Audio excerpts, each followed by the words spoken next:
Darren Bent, if you were Thomas Tuchel and this happened, what decision would you have made in the game against Liverpool, first of all?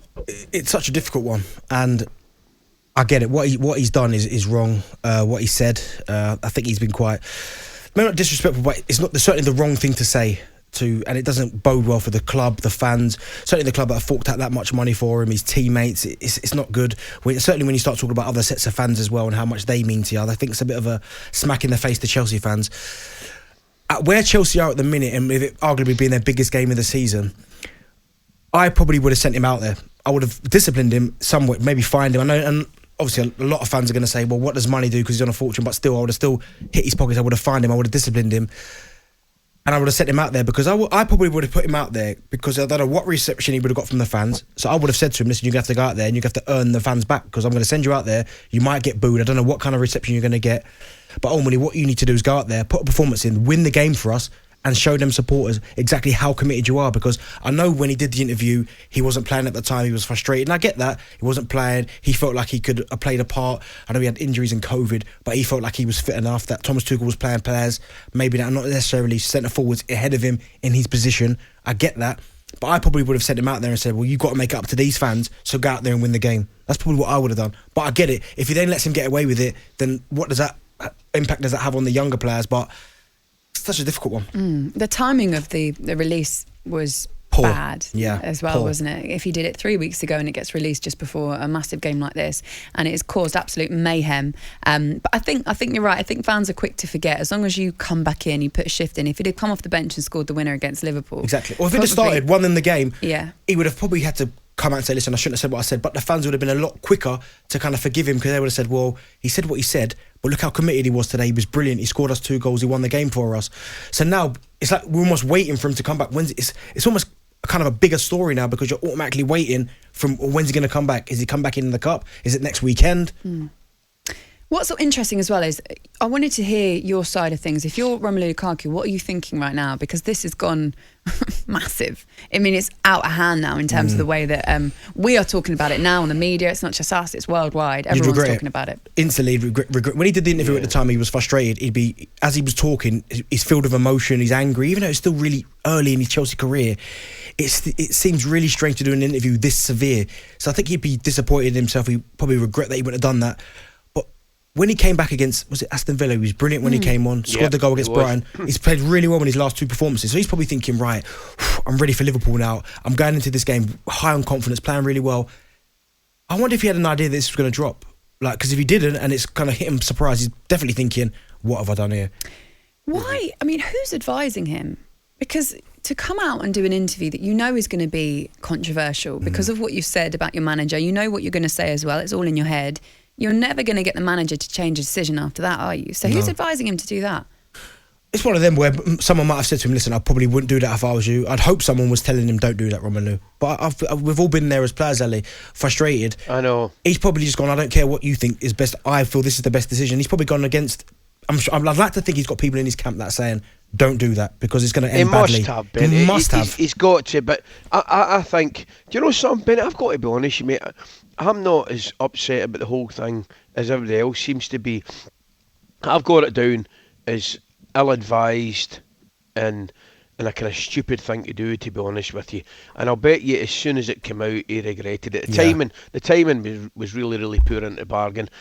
I can totally understand the Chelsea fans feeling let down.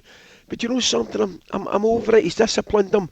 You know, I think if he comes out, and Graham Souness, everybody, you know, was talking about it the other night on Sky Sports, and Graham said something which I probably agree with more than anything. Look, if he apologises to his teammates and the manager and says, look, I made a mistake, it was stupid of me, you know, you've punished me by putting me out of this great game against Liverpool, you know, I want to come back in and, you know, and let bygones be bygones, or try and let it water under the bridge. And, you know, I want to try and show the Chelsea fans, you know, that I want to be here, I want to be part of it, and I want to be successful.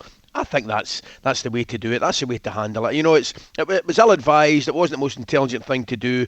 But come on, he's made a mistake, right? If he apologises, let's go on with it.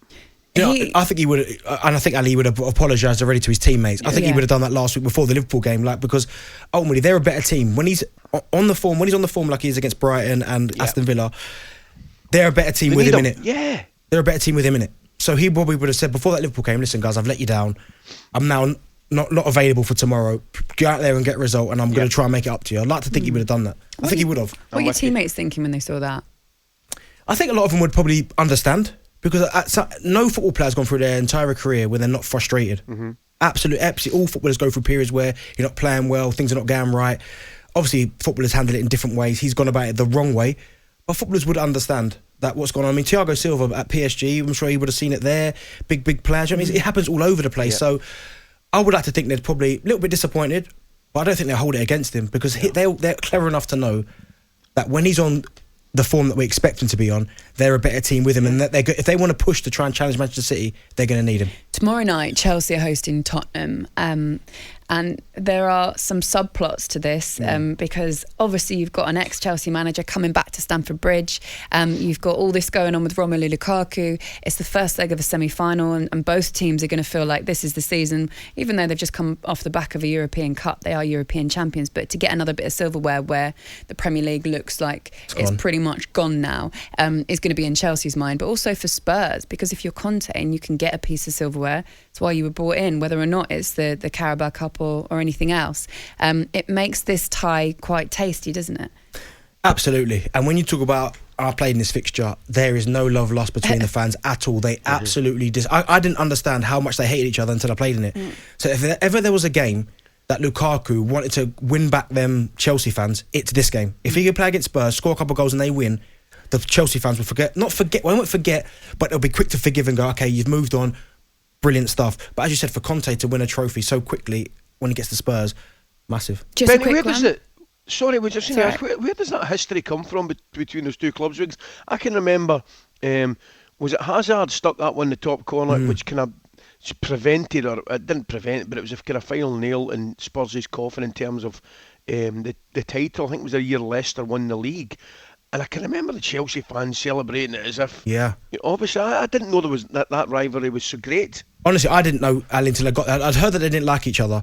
But when you play in the fixture, I promise you, it is so fiery. Like the two sets of supporters, that they despise each other. Why, I don't know. But it even goes back to, do you remember a few years back when it was Ledley King and John Terry? They were going at it at the goal. They were arguing. I don't know what has caused this rivalry.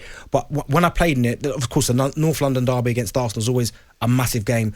But I'm telling you now, the Chelsea game pushes it close in terms of the hatred into the two sets of supporters. Yeah. Right, one word from each of you. Start Lukaku? Yes. Yeah. And you, Ali? Yes. Me too. Okay, there you go. 3 starts. So let's see. I wonder if Thomas is listening. They're like, well, those 3 said I should. So maybe I should. A massive London derby, Chelsea against Tottenham. You can listen to it live on talkSPORT, 7:45. Carabao Cup semi-final, first leg. And on Thursday, we've got Arsenal against Liverpool as well, 7:45. You can listen to that on talkSPORT.